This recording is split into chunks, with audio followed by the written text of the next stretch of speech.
Bonjour à toutes et à tous et bienvenue dans Entre elles.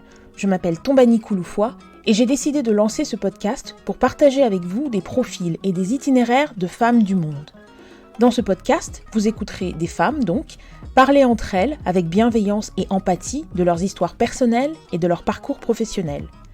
J'espère que ces femmes vous inspireront par leur passion et leur implication dans leurs projets, où qu'elles soient dans le monde. Dans le cadre de notre série spéciale intitulée « Créer et entreprendre en Afrique », Entre elles reçoit Christale Traoré. Christale est la fondatrice de l'ONG Défi à Abidjan, et vous allez l'entendre, l'une des missions de son projet de solidarité est d'aider à l'autonomisation des publics féminins vulnérables. Depuis 8 ans, l'ONG Défi forme des femmes au métier d'assistante maternelle et les accompagne sur le chemin de la réinsertion professionnelle. Dans cet épisode, Christale évoque plusieurs fois la notion de savoir-être.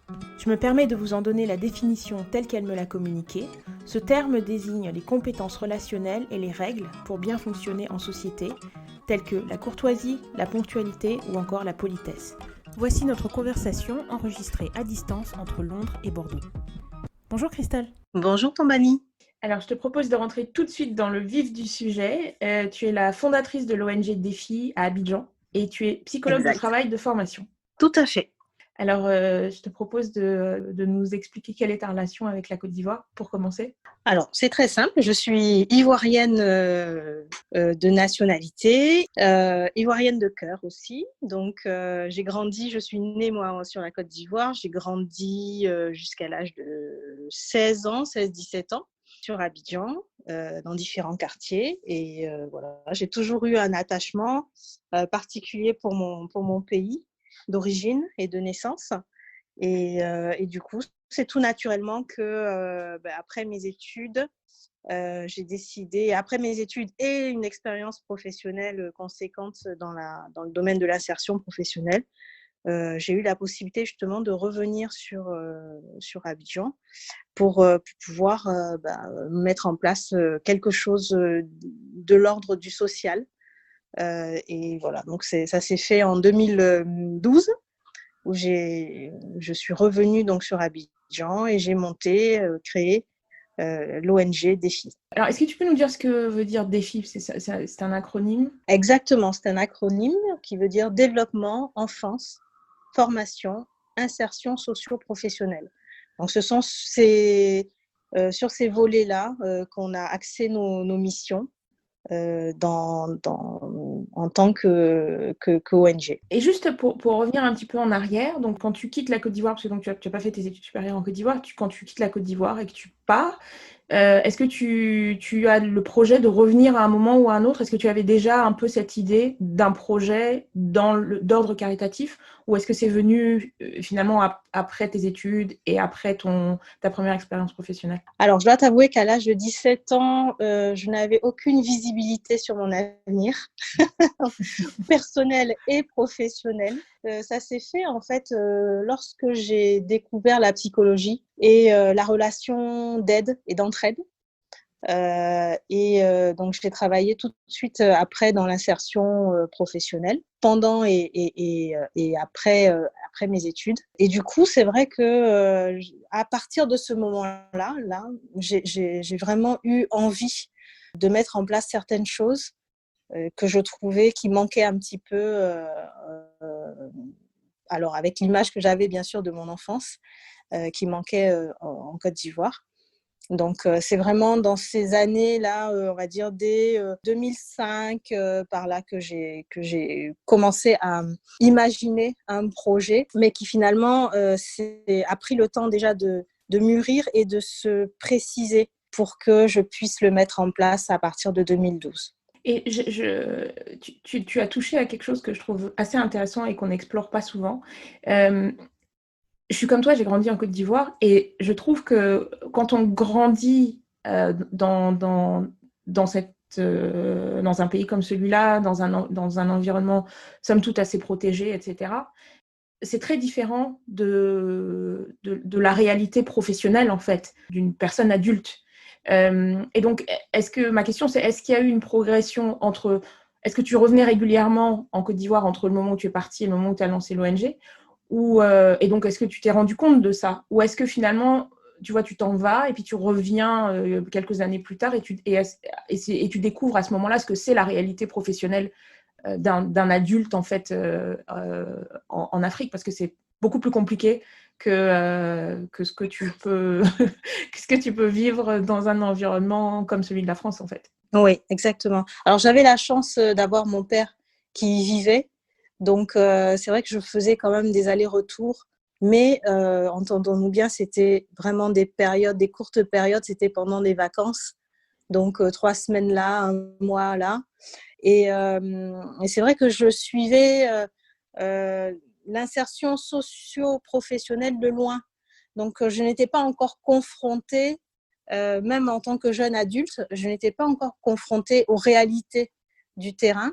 J'avais une vague idée alors je savais que c'était difficile, je savais que il y avait une accession à certaines classes professionnelles assez difficiles pour des personnes qui n'avaient pas eu la chance de suivre des études dans certaines écoles ou certaines écoles supérieures. Mais c'est vrai que ça a été quand même un choc lorsque j'ai commencé à travailler pour cette cause en 2012, où là, bon, j'avais une petite idée, mais elle était encore loin de la réalité. Est-ce que tu pourrais nous dire en quoi consiste la mission de l'ONG Défi? Alors, on a plusieurs missions, mais une des missions principales qui concerne donc le volet insertion socio-professionnelle et l'autonomisation des publics vulnérables, en particulier des femmes, des mères célibataires, des familles monoparentales, des femmes qui ont un faible niveau scolaire, ou alors des femmes qui ont un certain niveau scolaire, mais qui sont sur une période de chômage de très longue durée, donc plus de 2 ans, et qui ont des difficultés à subvenir au quotidien. Voilà. Donc, on est sur une mission d'autonomisation pour leur permettre. Alors, nous, on va penser l'insertion comme un moyen, justement, durable de s'autonomiser et finalement de devenir citoyenne à part entière, dans leur représentation en tout cas. Et du coup, on va leur permettre d'obtenir une qualification dans un métier porteur. C'est-à-dire, on s'entend par métier porteur, un métier dans lequel il n'y aura pas de chômage. Et il y a une prévision d'emploi dans ces métiers-là qui est juste toute progressive et continue. Donc, sur l'autonomisation des femmes, on a choisi de les autonomiser, de les recevoir, de leur expliquer un peu ce qu'on propose, parce que parfois, les personnes s'attendent à recevoir de l'argent ou des dons en nature. Et nous, ce qu'on leur permet plutôt d'avoir, c'est une qualification et finalement un moyen de pouvoir, grâce aux fruits de leur travail, de pouvoir s'acheter ce dont elles ont besoin et construire leur avenir personnel et professionnel. Voilà un petit peu la mission de l'ONG Défi en ce qui concerne l'insertion professionnelle. Après, bien sûr, on a d'autres missions. Donc, par exemple, l'enfance. On va beaucoup travailler sur des principes d'éducation bienveillante, de parentalité positive, de développement précoce. Voilà. Donc, de bien-être, si on veut utiliser un terme un peu générique, bien-être de l'enfance. Et d'ailleurs, justement, pour rebondir là-dessus, je crois que j'indiquais en introduction que tu étais psychologue du travail de formation, mais tu as également suivi une formation sur la psychologie enfantine, en fait. Oui, exact. C'est-à-dire que dans le parcours déjà, en fait, le titre est psychologue. Et ensuite, on va se spécialiser dans un champ de compétences ou dans un autre champ.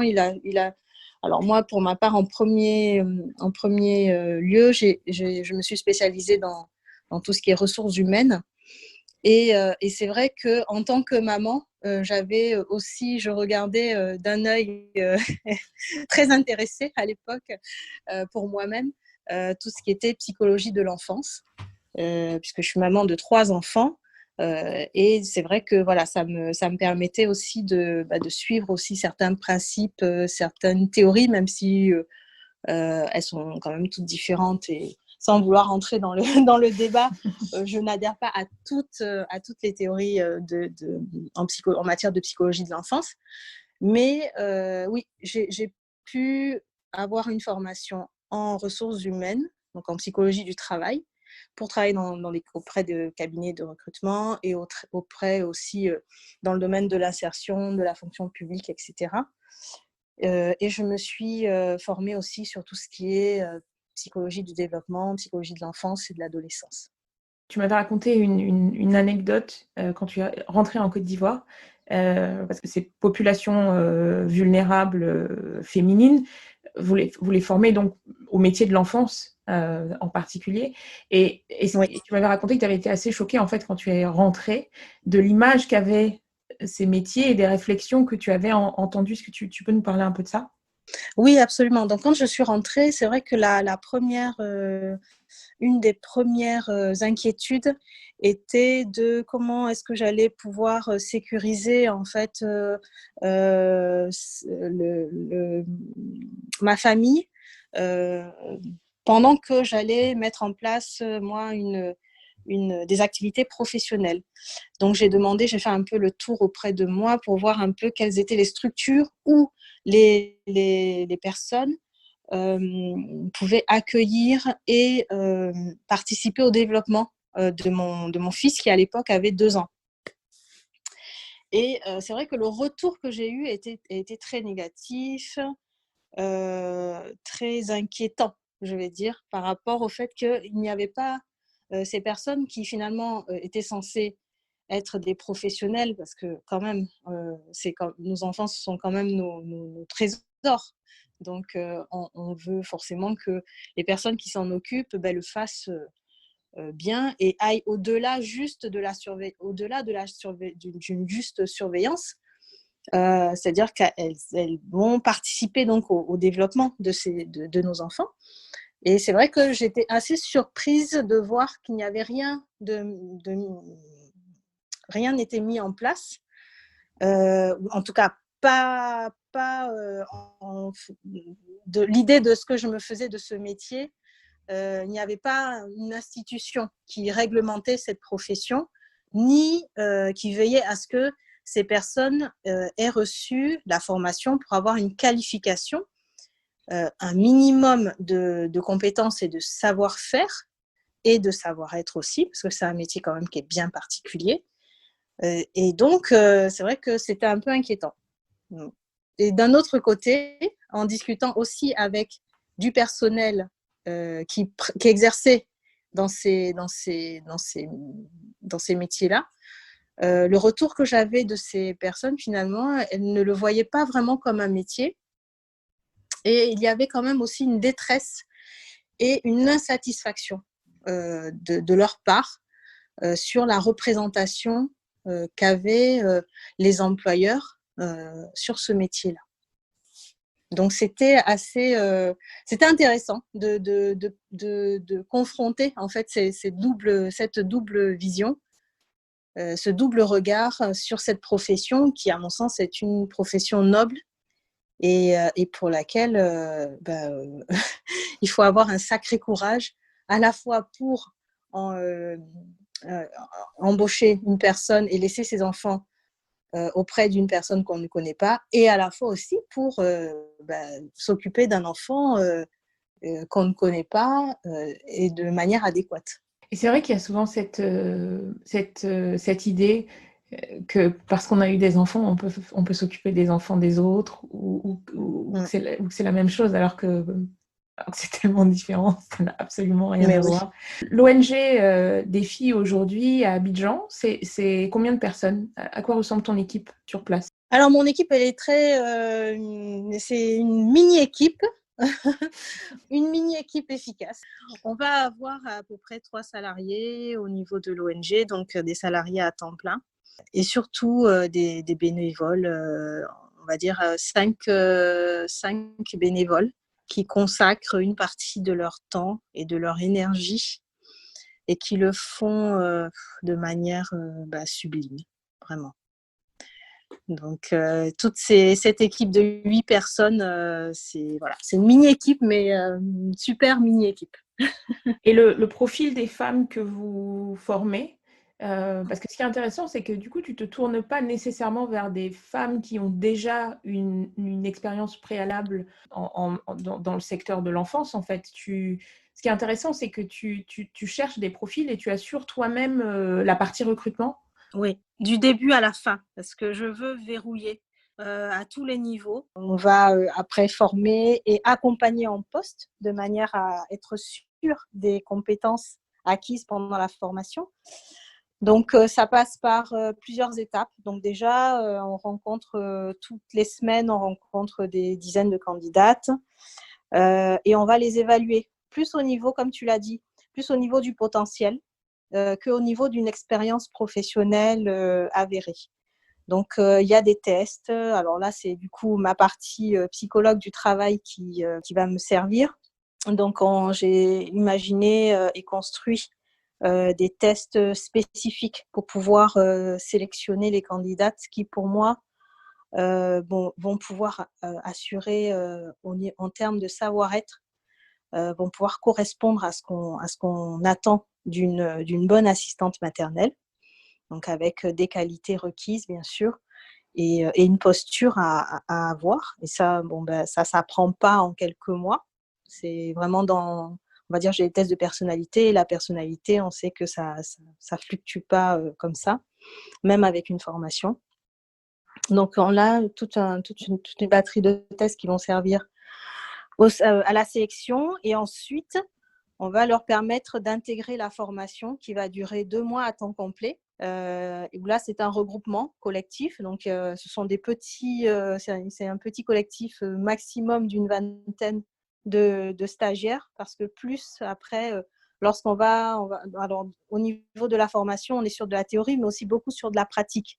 Donc, on a beaucoup de mise en situation. Et quand on passe sur des collectifs supérieurs à 20, on voit que qualitativement, c'est pas le top. Donc, on est sur des sessions de maximum 20 personnes. Et ensuite, elles passent donc toutes les 12 modules de la formation. Elles sont évaluées sur les 12 modules. Et par la suite, on organise des entretiens avec des employeurs qui, eux aussi, ont rempli un questionnaire et qui proposent un emploi digne. Alors, ce qu'on entend par un emploi digne, on n'est pas là pour donner une leçon de morale à qui que ce soit. Tout le monde fait comme il peut et comme il veut. Mais nous, ce qu'on va entendre dans un emploi digne, c'est un emploi qui va permettre finalement, dont les conditions de travail vont permettre à ces femmes vulnérables de parvenir à une autonomisation. Quand on parle d'autonomisation, bien entendu, on a ce volet financier. Donc, ça veut dire que le salaire que les employeurs vont proposer vont être forcément au-dessus du SMIC ivoirien, et que des conditions de travail vont permettre aussi à ces personnes de rentrer chez elles une fois par semaine, ou alors certaines préfèrent 2 ou 3 jours toutes les 2 semaines quand elles habitent loin, pour respecter le code du travail et pour aussi pouvoir souffler, parce que ce sont des métiers qui sont extrêmement prenants en termes au niveau émotionnel, psychologique, affectif, et en plus de la fatigue physique que cela peut générer de s'occuper notamment d'un bébé qui ne fait pas ses nuits.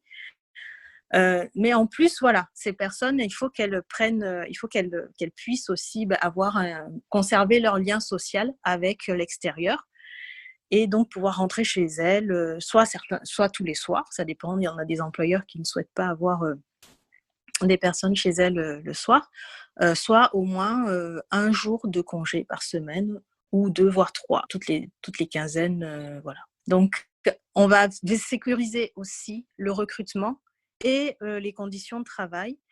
Et dans une troisième étape, on va accompagner la stagiaire sur son lieu de travail, et on va remplir un certain nombre de documents avec l'employeur pour qu'on soit sûr de ce qu'il recherche.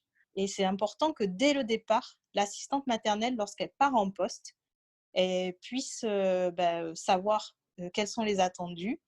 Et aussi, les superviseurs vont revenir une fois par semaine pour aider la stagiaire à mettre en pratique ce qu'elle a acquis comme connaissance en formation. Ça aussi, c'est incontournable. Au tout début de l'ONG, on faisait juste la formation, mais il n'y avait pas d'accompagnement en poste, il n'y avait pas de coaching. Et on s'est aperçu qu'il y avait quand même une difficulté pour ces stagiaires de pouvoir mettre en pratique réellement, concrètement, les connaissances qu'elles ont, qui bien souvent diffèrent de leurs habitudes qu'elles avaient avant. Donc, pouvoir faire ce changement-là et passer sur un mode de fonctionnement différent, eh ben, ça nécessite un accompagnement qui est quand même conséquent, mais qui est indispensable. Pour les personnes qui nous écoutent et qui ne sont pas familières avec la société ivoirienne et pour qui ça peut paraître évident en fait qu'il y ait une structure dans ce type de métier qu'il y ait des horaires arrêtés et des jours de congé, etc. Est-ce que tu peux expliquer en fait pourquoi c'est une mini-révolution finalement d'avoir une entité comme la tienne et pourquoi c'était nécessaire en fait, parce que c'est pour nous c'est évident, mais ça n'est pas forcément pour les personnes qui sont pas familiarisées avec le contexte en fait. Oui, c'est-à-dire que quand on a commencé à déjà, on voulait voir le contexte spécifique d'Abidjan. Et du coup, on a envoyé des questionnaires et on a récolté des réponses pour voir un peu les attendus, ce qui se faisait en matière de jours de travail, de salaire, de conditions de travail, de savoir-être attendu, etc. Donc, on avait toute une panoplie de questions. D'ailleurs, le RIDEF, qui avait fait aussi une autre étude à ce moment-là et sur lesquelles on est partenaire. Qu'est-ce que c'est le RIDEF ? Le RIDEF, c'est le réseau ivoirien des droits de la femme et de l'enfance, ou de l'enfance et de la femme, voilà. Et c'est une institution, c'est une association qui est très productive en matière de droits de l'enfance et des femmes. Et c'est une ancienne institution, donc c'est vrai que c'était intéressant de voir qu'il y avait déjà eu un observatoire sur ces métiers-là. Et ils ont publié plusieurs articles, notamment un article sur la maltraitance sur la maltraitance constatée sur ces métiers-là. Donc avec des cas de violence psychologique, physique, etc. Et notamment aussi du travail d'enfants. Voilà. Et puis aussi, c'est vrai, des conditions de travail qui n'étaient pas respectées en matière de du droit du travail ivoirien. Donc, les personnes qui travaillent dans ces domaines-là, bien souvent, elles n'ont qu'un jour ou 2 jours de congé par mois. Faut savoir qu'il n'y a pas forcément d'horaire. Donc, elles dorment donc la plupart du temps chez l'employeur. Et ce qui veut dire que parfois, 23h à minuit, elles peuvent être sollicitées. Alors, quand c'est clairement établi dès le départ et que c'est sur une courte période et que l'employeur et l'employé se mettent d'accord, et je veux dire, il n'y a pas d'incidence. C'est comme nous, ici, on va avoir parfois, en France ou ailleurs, des personnes qui sont d'astreinte de jour et de nuit. Mais ça se fait sur des périodes assez courtes parce qu'il y a un temps de récupération obligatoire. Voilà. Et il y a une rémunération. Et il y a une rémunération qui est bien sûr mise en place, qui équivaut donc à ces heures travaillées, ces heures d'astreinte. Ce qui n'est pas forcément le cas sur la Côte d'Ivoire, sur des pays comme la Côte d'Ivoire. Et c'est surtout sur du long terme, ça crée de la démotivation, bien sûr de la fatigue, mais ça peut engendrer aussi beaucoup d'accidents domestiques. Donc, c'est important que les employeurs aussi prennent en considération ce type de conditions de travail pour le bien-être aussi de leurs enfants, pour la sécurité de leurs enfants. Et puis, en matière de salaire, on s'est aperçu que la moyenne des salaires, en tout cas en 2012, la moyenne des salaires constatés dans ce métier-là était de l'ordre de 20 000 à 30 000 francs CFA par mois, ce qui équivaut à peu près à 30 euros, 45 euros, en tout cas moins de 50 euros par mois. Donc, c'est vrai que ce type de salaire-là, Abidjan, qui est donc la capitale économique de la Côte d'Ivoire, est une capitale quand même qui est excessivement chère. Donc, ça ne permettait pas en fait à ces salariés de pouvoir s'autonomiser et mettre de l'argent de côté pour finalement envisager l'avenir de manière sereine. Donc, c'est vrai que ça allait un peu en contradiction avec notre volonté, nous, d'autonomisation. Voilà pourquoi on a exigé un salaire équivalent, supérieur, on va dire plutôt même au SMIC, et des conditions de travail qui permettent de bien cadrer le début de la prise de poste, la fin de la prise de poste. Et puis, ma foi, il y a des moments où, bien sûr, les parents, ils ont envie de faire une soirée. Et dans ce cas-là, la salariée est d'astreinte. Mais tout ça est finalement bien convenu et bien accepté. Et ça se passe très bien. Et tu m'avais dit recevoir maintenant plus de demandes que ce que l'ONG est en mesure d'absorber. C'est de l'ordre du simple au double, du simple au triple. Qu'est-ce que ça représente en proportion quand tu compares le nombre de demandes que tu reçois versus versus ce que tu peux offrir de l'autre côté en termes de places disponibles au sein de la formation? Alors, on va être à peu près à 1 sur 5. C'est-à-dire qu'on va avoir 5 demandes au niveau des employeurs et on ne pourra répondre. Alors, quand je dis 5 demandes au niveau des employeurs, ce sont toutes ces demandes-là ont été déjà validées par notre service. C'est-à-dire qu'elles proposent pour ces 5 demandes proposent des conditions de travail qui correspondent aux objectifs de l'ONG, donc à savoir les salaires corrects, etc., le jour de repos. Voilà. J'écarte de ma liste les demandes qui ne sont pas conformes. Donc, sur 5 demandes conformes, on ne va pouvoir proposer une solution que pour une seule demande. Et du côté des candidates, parce que ça aussi c'était un sujet, je sais que par exemple, tu as établi comme un critère d'admission que les candidates soient lettrées, qu'elles sachent lire et écrire, ce qui n'est pas le cas de toutes les assistantes maternelles que tu peux croiser dans les familles dans la ville. Du coup, est-ce que tu te retrouves aussi dans cette situation où tu as énormément de candidates, certaines lettrées, certaines non lettrées, et qu'est-ce que ça représente en termes de ce que tu reçois comme demande du côté des candidates versus ce que tu peux offrir comme place de l'autre côté?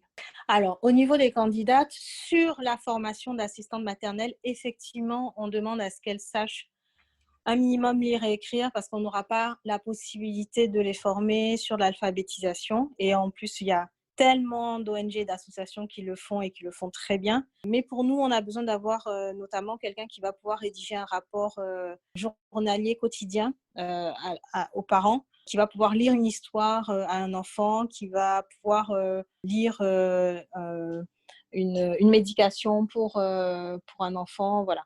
Donc, on a besoin d'avoir des personnes qui sont lettrées. Sur cette formation-là d'assistante maternelle, étant donné donc ce critère qui est impossible on peut pas déroger sur ce critère-là, mais en plus on va être très exigeant en termes de potentiel, de savoir-être. Donc on va être à peu près à un taux de 10% de personnes qui vont pouvoir intégrer la formation, notamment aussi au niveau financier, parce qu'on va leur demander aussi une participation financière pour pouvoir financer une partie de leur formation. Ça va nous permettre de voir aussi des personnes qui sont le plus motivées. Parce qu'au tout début, on avait fait de la gratuité et on s'est aperçu que celles pour lesquelles la formation était gratuite venaient un jour sur deux ou ne participaient pas à tous les cours. Ou, bon, voilà. C'était une piste d'insertion professionnelle comme une autre, alors que ce métier est tellement particulier qu'il faut avoir une passion avant tout pour les enfants. Et il faut être sûr de soi parce que c'est un métier qui est vraiment difficile. Donc, on est à peu près à une dizaine de pourcents. Néanmoins, on a ouvert il y a 4-5 ans maintenant une formation sur le ménage, le repassage et un petit peu de cuisine, mais surtout ménage, repassage, qui est ouverte là pour le coup à des personnes qui ne savent pas lire et écrire. Justement parce qu'on avait des personnes qui étaient très motivées pour travailler dans le domaine du service à la personne, mais qui ne savaient pas lire et écrire. Et donc, on a imaginé justement une piste d'insertion professionnelle pour ces femmes aussi, pour lesquelles voilà, il manquait juste ce critère de savoir lire et écrire. Et encore une fois, pour les personnes qui veulent travailler dans ce domaine mais qui ne savent pas lire et écrire, on va pouvoir les orienter vers d'autres ONG. Donc, c'est arrivé plusieurs fois qu'on ait des personnes qui ne savaient pas lire et écrire, mais qui sont allées donc faire des cours d'alphabétisation et 6 mois après, qui sont revenus nous voir et celles-ci, elles ont été prioritaires sur la session prochaine parce qu'elles nous avaient complètement démontré leur motivation. Est-ce que tu peux nous donner les grandes lignes du contenu de la formation, justement ? Alors, sur la formation d'assistante maternelle, on va avoir une douzaine de modules. Bien évidemment, tout ce qui est hygiène de l'enfant, la santé. Alors, on ne les transforme pas en infirmières, hein, bien sûr, mais au moins repérer la fièvre, comment faire baisser la température, comment soigner un petit bobo, les maladies principales chez les enfants, chez les bébés. Voilà, on a un petit cours comme ça sur la santé. On va avoir un petit cours, bien sûr, sur la communication. Alors là, c'est extrêmement important, comment communiquer avec les enfants de manière adéquate, avec des jeux de rôle, comment communiquer aussi avec les parents, parce que parfois les parents sont sous le coup de l'énervement pour un événement qui est arrivé. Donc, comment communiquer de manière adéquate pour trouver une solution et non pas mal communiquer, et cela peut engendrer du coup des conflits qui auraient pu être évités. On va avoir quelques cours de cuisine, mais plus au niveau des goûters équilibrés chez les enfants. On ne va pas faire des magrets ou proposer des grands plats de chef. Nous, le cours du départ, c'est plutôt réaliser des crêpes, une entrée colorée avec des légumes pour pouvoir appâter l'enfant pour qu'il mange ces fameux légumes. Et on va avoir des cours sur, bien sûr, la psychologie de l'enfant, parce que c'est un cours fondamental.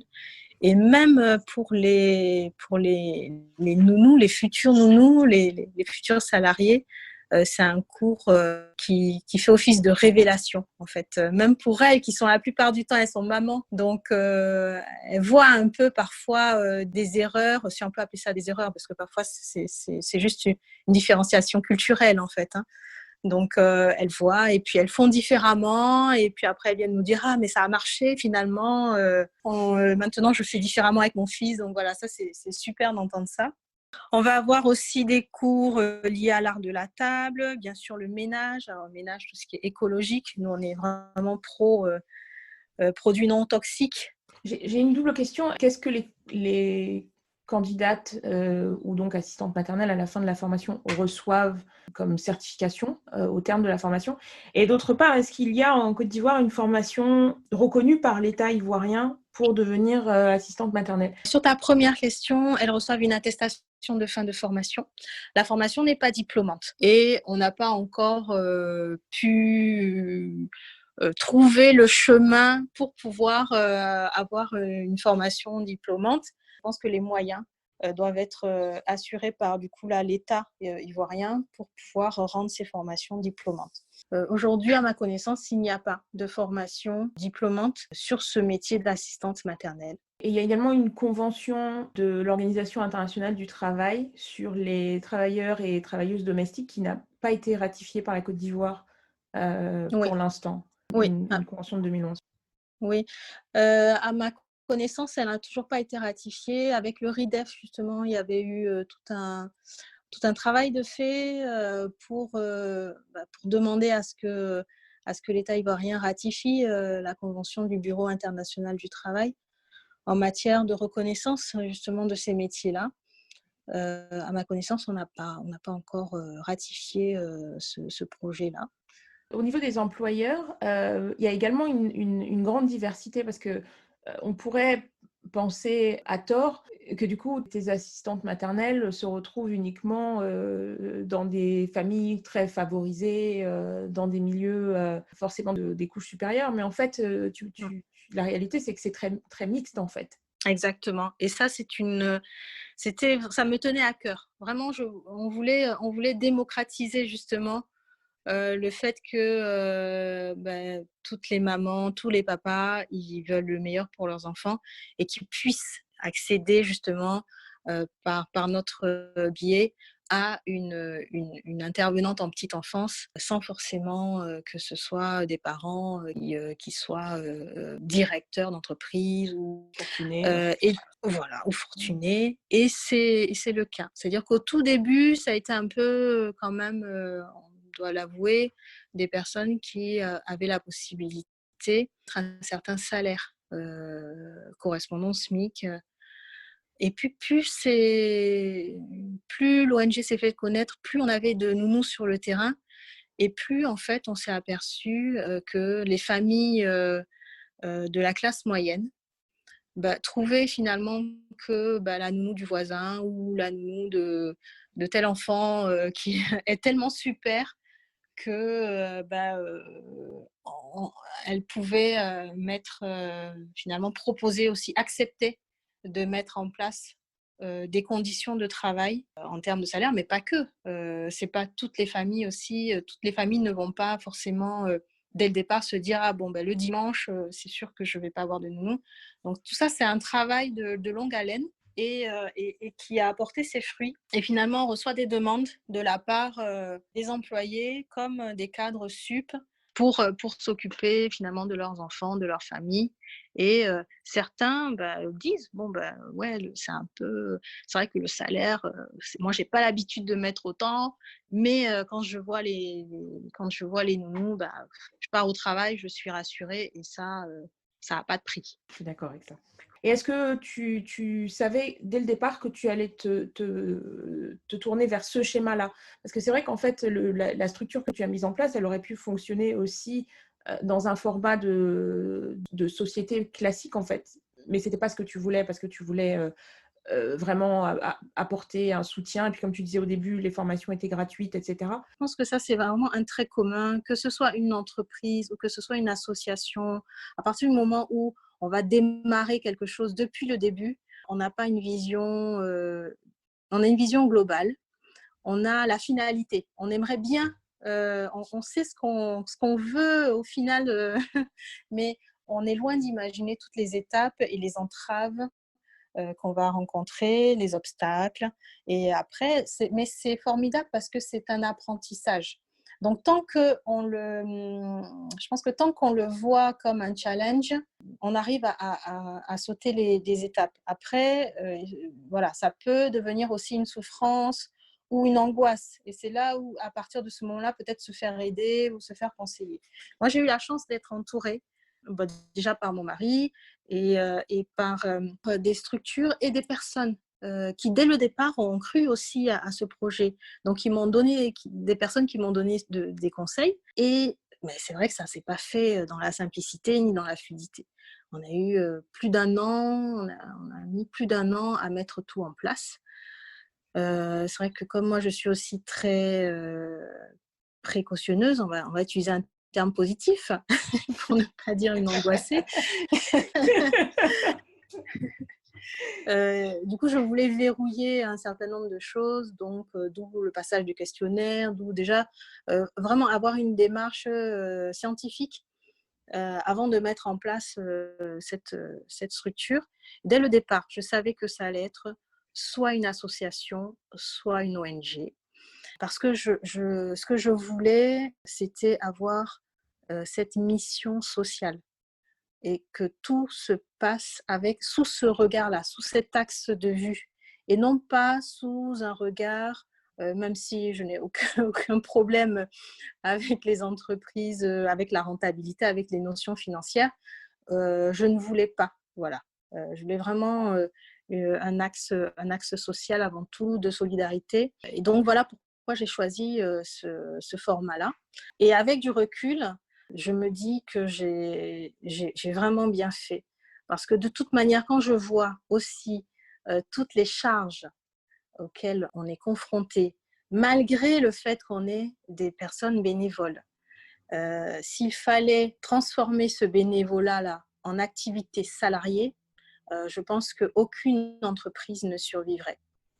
Donc, finalement, ça a été un choix de cœur et et pas comme tous les autres choix que j'ai pu faire, des choix de cœur de ma vie qui se sont soldés par forcément des questionnements. Là, pour le coup, ça a été vraiment un choix éclairé, non seulement un choix de cœur, mais un choix éclairé. Par quoi, par qui, je ne sais pas. Mais au final, je trouve que j'ai vraiment fait le bon choix. Il correspond à la fois aux réalités du terrain et à la fois à l'univers émotionnel, affectif que j'ai envie de donner et que j'ai donné à cette ONG-là. Dans le secteur caritatif en général, justement, je rebondis sur ce que tu disais, les notions de rentabilité, etc. Dans le secteur caritatif, très souvent, la difficulté, c'est le financement. Quelles sont les sources de financement de l'ONG Défi? Alors, une des grandes sources de financement, ça va être la participation aux frais de formation des employeurs. Quand ils viennent recruter une nounou chez nous et quand on va assurer ce coaching, toutes ces différentes étapes qu'on va mettre en place pour l'insertion et le suivi en poste de la nounou, ils vont participer financièrement au recrutement. Les stagiaires, lorsqu'elles viennent se faire former aussi, elles vont participer financièrement aussi à la formation. Et le reste, ça sera vraiment sous forme de dons, de subventions et de prêts aussi de locaux, des dons en nature de la part de partenaires, de la part de familles, voilà. Donc, c'est à peu près ces trois sources de financement qu'on a aujourd'hui. Et tu parlais de subventions. Est-ce qu'on parle de subventions d'ordre public ou privé? Essentiellement d'ordre privé. D'accord. Donc pour l'instant, l'ONG ne bénéficie pas d'un soutien particulier de la part de l'État. Absolument pas. Mmh. On a rencontré plusieurs fois l'agence emploi jeunes, puisqu'on participe vraiment aux actions d'insertion professionnelle pour pas mal de leurs demandeurs d'emploi. Voilà, ils ont trouvé le projet très, très, très intéressant, mais il n'y a pas eu effectivement de concrétisation de ce côté-là en termes d'aide ou d'appui, mais on a effectivement un partenariat moral avec eux. D'accord. Est-ce que vous êtes présente également sur les plateformes multimédia? Donc, je sais que vous avez un compte Facebook. Je crois que moi, Oui. au départ, je pense même que c'est comme ça que j'étais rentrée en contact avec vous. Et puis, est-ce que vous avez un site internet? Ou est-ce que ça fait partie des choses aujourd'hui qui vous manquent et pour lesquelles vous auriez besoin éventuellement d'un financement? Absolument. On est très, très, très mauvais en matière de communication. Donc, on a nos forces et nos faiblesses. Et la communication, clairement, ne fait pas partie de nos forces, bien au contraire. On a effectivement réussi. Alors, un temps, on avait un site internet et puis, je ne sais pas pour quelle raison, le domaine. Alors, personnellement, c'est vrai que moi, je ne m'y connais pas assez et je suis, on est, bon, comme vous avez compris, on n'est on est peu de salariés. Alors moi, je suis pas salariée. En plus, on a peu de salariés au niveau de l'ONG. Et, euh, et du coup, c'est vrai qu'on est vraiment complètement sous l'eau. Donc, dans nos activités, et c'est vrai que la communication qui, pour autant, devrait être un élément très important, ben, ça passe un peu à l'as. Alors, après, c'est vrai qu'on est connu, mais c'est du bouche à oreille, mais c'est pas suffisant. Là, je te rejoins, ça fait partie de nos besoins. On est vraiment très, très nuls, hein. Vraiment, c'est un terme très fort que j'emploie, mais qui reflète bien la réalité en matière de communication. On avait un site internet, mais je crois qu'il n'est plus actif. On a notre Facebook. Alors là, pour le coup, pas de problème, ça fonctionne très bien. Mais c'est la seule chose. On a un Twitter, mais bon, j'avoue que je ne tweete pas moins des utile. masses. Et après, c'est vrai que même pour répondre lorsqu'il y a un appel d'offres de la part de certains bailleurs, là, c'est pareil. On a beaucoup de mal à pouvoir répondre dans les temps sur ces dizaines de formulaires qu'on reçoit de temps en temps. Et c'est quelque chose qu'on doit changer. Mais déjà, tu es ici, tu parles du projet. Voilà, donc, et ça fait partie des éléments positifs. Faut faire plus de podcasts, plus d'interviews. Mais oui. J'aurais parlé également des challenges que tu as pu rencontrer avec les différents groupes avec lesquels vous interagissez au sein de l'ONG. Donc, par exemple, avec les candidates, je me souviens que tu m'avais dit qu'un des problèmes, ça avait été de leur apprendre les bases de ce qui est acceptable en milieu professionnel. Est-ce que tu peux développer un peu ? Oui, on a un module sur le savoir-être et c'est vrai que parfois, on était étonnés de leurs réponses parce que les modules, les cours tels qu'ils sont conçus, ce ne sont pas des cours ascendants-descendants. C'est vraiment des échanges et c'est dans ces échanges-là qu'on va co-construire avec les stagiaires. Et donc, on leur pose des questions dès le départ. Comment vous faites si vous arrivez en retard ou si vous voyez qu'il va pleuvoir ou si vous... Et on est toujours très, très étonnés de voir un peu leur réaction. Donc, on travaille beaucoup sur un changement sur cette posture de travail. Dès le départ, je crois que c'est le deuxième cours qui arrive après les présentations et la prise de contact, parce que c'est un cours qui est essentiel. Et donc, on va travailler autant sur j'ai envie de dire les prérequis indispensables en matière de savoir-être, que ce soit sur les retards, les absences, ou même comment démissionner. Hein. Enfin, comment démissionner, comment... on donne un préavis. On donne un préavis, par exemple. Ouais. On ne dit pas je vais acheter le pain et puis on ne revient pas. On est d'accord.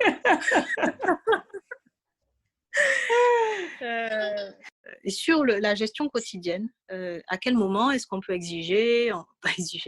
demander une prime, à quel moment et comment le faire et pourquoi est-ce qu'on ne devrait pas être fâché si l'employeur refuse. Enfin bon, voilà, toutes ces notions-là sont abordées en termes de savoir-être. Et c'est vrai qu'on a un écart parfois assez considérable. Et notamment, on les informe aussi parce que parfois, ces stagiaires vont aller travailler pour des personnes qui ne sont pas ivoiriennes. Et donc, ils peuvent avoir une culture complètement différente. Et du coup, ça va créer certains malaises parce que même en termes de... je donne un exemple. En Côte d'Ivoire, c'est la personne qui rentre dans la pièce qui dit bonjour. Donc, parfois, les salariés ou les employés, quand madame arrive ou voilà, l'employeur arrive, elles attendent leur bonjour. Et l'employeur qui ne connaît pas cette règle-là va aussi attendre le bonjour parce que c'est lui le boss. Voilà, donc chacun est confronté à sa culture, à ses us et coutumes, et ça peut amener de la tension. Donc on explique à l'un comme à l'autre d'ailleurs ce à quoi il faut s'attendre lorsqu'on est face à quelqu'un de différent, qui a donc une culture différente et, euh, et des attendus du coup différents. Donc où l'employeur qui invitait la nounou à manger à table avec eux, et la nounou, disons, c'était son seul moment de répit, pouvoir manger tranquillos sur la terrasse, et là elle était obligée même pendant le repas, voilà. Donc, alors que l'employeur, lui, pensait bien faire. Voilà. Donc, ce sont des choses qu'il faut décoder, et ça, c'est de l'expérience. C'est à force d'être confronté à ces situations que, du coup, on renforce tous nos cours. Au départ, on n'avait que 6 modules. Aujourd'hui, on en est à 12. Donc, ça veut dire qu'on a eu beaucoup de renforcement à faire, et de nouvelles situations à présenter. À chaque cours, on enrichit nos cours pour pouvoir mieux l'adapter au terrain. Quelque chose qui nous a tous impactés, c'est le Covid. Oui. Est-ce que la crise sanitaire a accru non seulement les difficultés de financement, mais même la façon comment est-ce qu'elle a impacté la façon dont vous travaillez, et quelles sont les difficultés immédiates que vous rencontrez depuis que ça a commencé? Oui, alors bien sûr, ça a été l'hécatombe. On a eu beaucoup du coup de demandes ou de prises de poste qui ont été différées dans le temps ou qui n'ont pas pu se faire. On a eu aussi des employeurs qui sont partis carrément de Côte d'Ivoire, qui devaient embaucher des personnes. On a eu aussi des candidates qui ont préféré se mettre en retrait de la ville d'Abidjan. Donc, ils sont partis alors qu'elles devaient assurer une fonction. On avait aussi des difficultés de locaux qui, là, ont pu être résolues pour une session, mais pas pour les prochaines, mais déjà, une, c'est bien. Donc oui, on a eu quand même un impact important, et c'est vrai que du coup, on a eu une charge de travail euh, réduite à néant.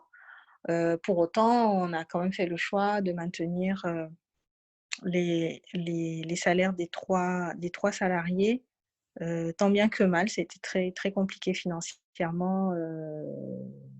C'était dans le rouge, rouge, rouge, rouge vif. Voilà, donc oui, effectivement, on a eu un impact très...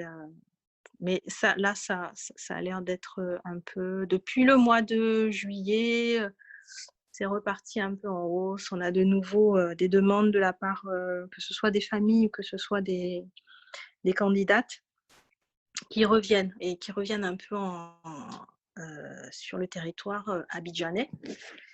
Et voilà, mais ça reste quand même inquiétant, parce que c'est vrai que les familles du coup se sont un peu recentrées sur elles-mêmes, voire sont parties du territoire, mais ont vécu un peu en autarcie. Donc connaissant les transports en commun ivoiriens, toutes les personnes qui rentraient chez elles, faisaient la navette chaque soir et revenaient chaque matin, bon, elles ont été, je pense, pour un bon nombre, au chômage partiel. Parce que les familles n'ont pas souhaité qu'il y ait ces allées-venues. Voilà, donc on comprend les choix qui ont été faits pour la sécurité.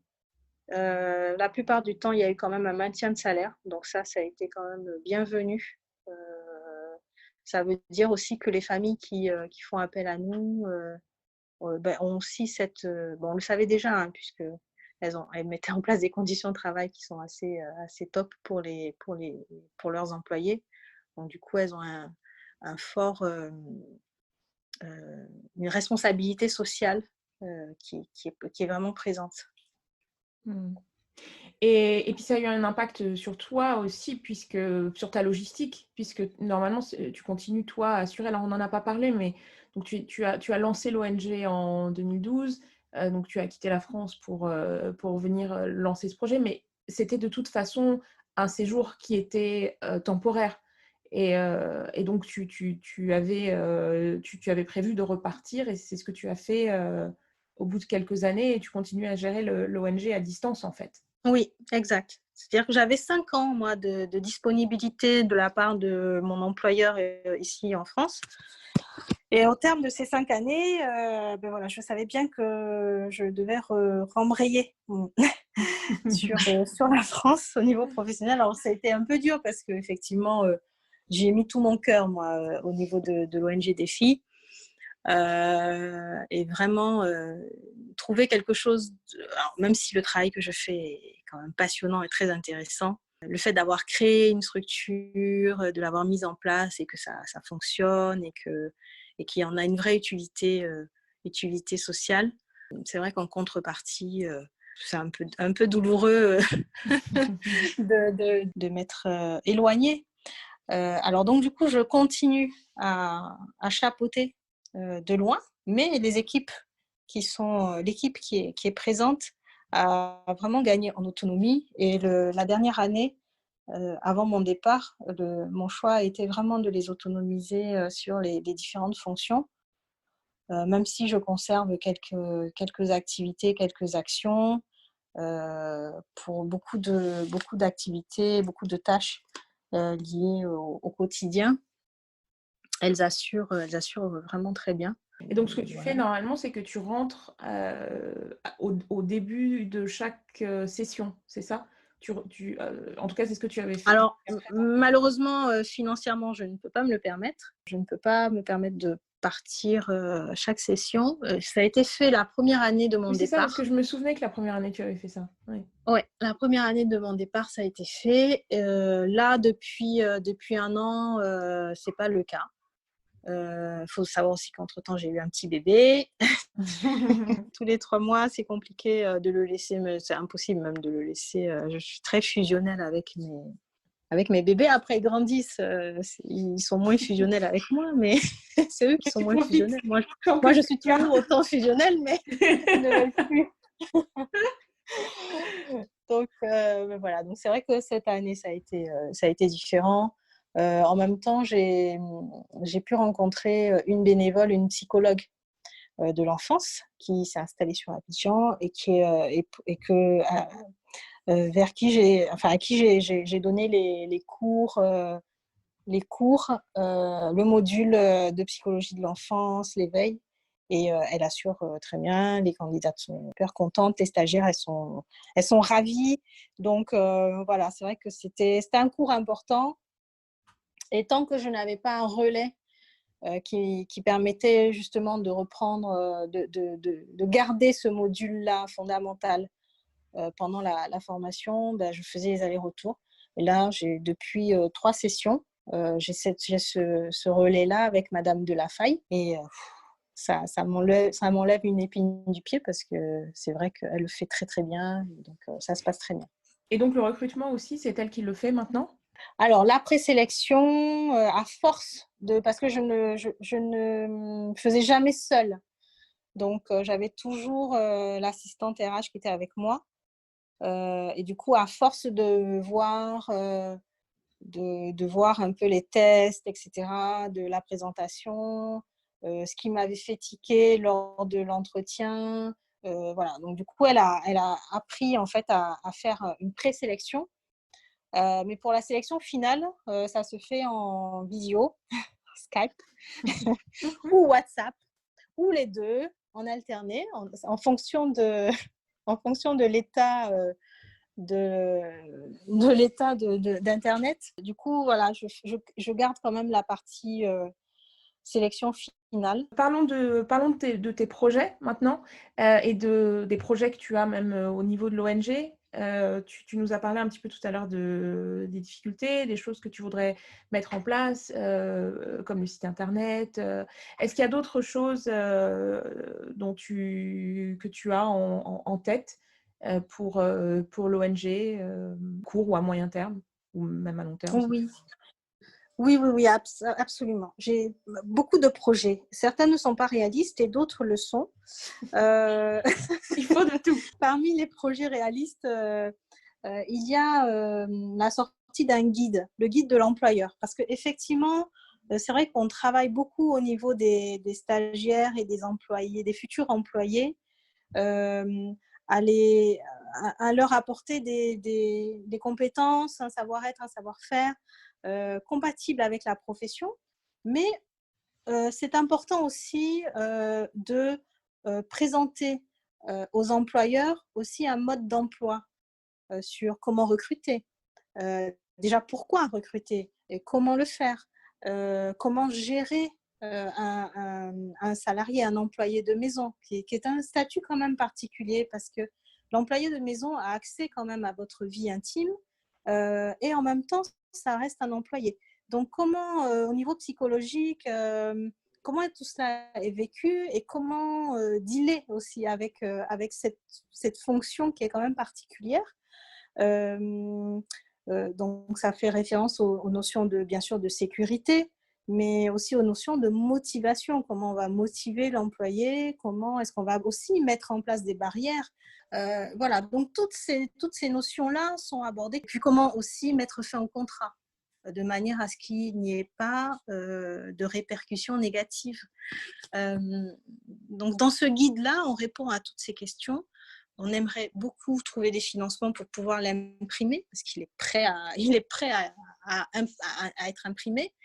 Mais par faute de moyens, on a beaucoup de difficultés. Et pour autant, je trouve que c'est un guide déjà qu'on a mis plus d'une année à construire, qui détaille, qui présente plusieurs champs différents. Et je pense qu'il serait fortement utile à la fois pour les personnes qui viennent s'installer en Côte d'Ivoire, mais aussi et surtout pour des personnes qui embauchent des salariés à domicile et qui parfois ont des mauvais feedbacks, qui sont insatisfaits du travail de l'employé. Donc, c'est comment est-ce que finalement, elles vont pouvoir aussi parfois changer certaines actions pour ne plus avoir les mêmes résultats en matière d'insatisfaction et de déception. Donc voilà, ça c'est vraiment, et je pense que c'est réaliste et c'est utile et il est vraiment prêt à l'impression. Autre challenge, ça va être de trouver un local. On travaillait avec une école qui nous prêtait ses locaux. En échange, on effectuait l'entretien. Des bâtiments et on permettait aussi là récemment, là avec une dernière école, on permettait aux salariés de cette école-là de suivre aussi certains cours, notamment la psychologie de l'enfance, le cours d'éveil, et développement psychomoteur, voilà, pour faire monter en compétences aussi leurs salariés. Et du coup, ben, voilà, on a, même si ça s'est super bien passé, en termes elle ne pouvait nous prêter les locaux que pendant les vacances scolaires. Et c'est vrai que les autres vacances scolaires, c'est juste 2 semaines, alors que nous, on est sur des cours de 2 mois à temps plein. On n'a pas la possibilité de financer une salle de cours, c'est extrêmement cher. Et du coup, voilà, on cherche un partenaire, si possible, pour avoir une salle de cours sur 2 mois, plusieurs fois dans l'année, pour pouvoir continuer à mettre en place ces actions. Et puis, on est toujours sur la recherche de subventions. Alors ça, on ne sait pas faire. On a beaucoup de mal. Donc, le crowdfunding, comme le terme l'explique, on est vraiment pas bon. Donc voilà, parce que ça nous permettrait justement de développer d'autres missions un peu moins réalistes, comme moi, mon rêve, c'est de faire une crèche solidaire avec un vrai programme pédagogique et avec une mixité sociale. Et voilà, et mettre en place un programme qui permet à l'enfant de se développer, d'être fier de lui, d'être fier de ses origines, d'être dans le respect de toutes les communautés, vraiment avec quelque chose de plus, j'ai envie de dire. Voilà. Donc ça, c'est vraiment un projet qu'on aimerait tellement mettre en place. Et voilà. Bon, c'est un peu moins réaliste, hein, Tombani, je pense que tu... Non, j'allais te dire... Pas du tout. J'allais te dire que j'espère que tu viendras, que tu m'accorderas une autre interview quand tu auras lancé ce projet-là. Mais avec grand plaisir. Que Dieu t'entende. Mais écoute, il est à l'écoute. En tout cas, non, mais voilà, voilà, pour les personnes qui nous écoutent, si vous voulez aider l'ONG Défi, qui a une mission fantastique et qui a déjà aidé tellement de femmes en Côte d'Ivoire, si vous pouvez aider avec des locaux, si vous êtes graphic designer et que vous pouvez aider avec un site internet, ou si vous avez la possibilité de contribuer financièrement au développement de l'ONG, n'hésitez pas, je mettrai toutes les références et le contact de Christelle sur le site internet. Christelle, un grand merci pour ton temps. Merci à toi, partagé ton expérience et tout ce que tu fais. Voilà, je suis vraiment heureuse d'avoir pu te recevoir et puis d'avoir pu te laisser partager avec les auditeurs tout ce que tu fais. Merci infiniment, Tombani. Vraiment, ça a été un plaisir. J'ai essayé d'être concise, mais tu as vu que je n'ai pas pu. C'est pas grave, c'est un podcast. Tu peux. Il n'y a pas de limite. Mais en tout cas, ça a été vraiment un plaisir. Ça m'a fait aussi beaucoup de bien de parler de notre activité, de tout ce qui me tient à cœur. Et c'est vraiment chouette de m'avoir permis d'exprimer tout ça. C'est bien de regarder dans le rétroviseur de temps en temps et de voir tout le chemin parcouru. Oui, ok oui. Okay, oui. À bientôt, Christelle. À bientôt, Tombani. Plein de bonnes choses pour toi. Merci à Christelle pour sa générosité, son professionnalisme et sa grande humanité. Si vous souhaitez entrer en contact avec l'ONG Défi, je vous invite à vous rendre sur le site d'entre elles. Je mettrai toutes les références dans le résumé de l'épisode. Merci à vous d'avoir partagé ce moment avec nous. Si vous souhaitez rester informé de l'actualité du podcast, n'hésitez pas à vous inscrire sur la newsletter.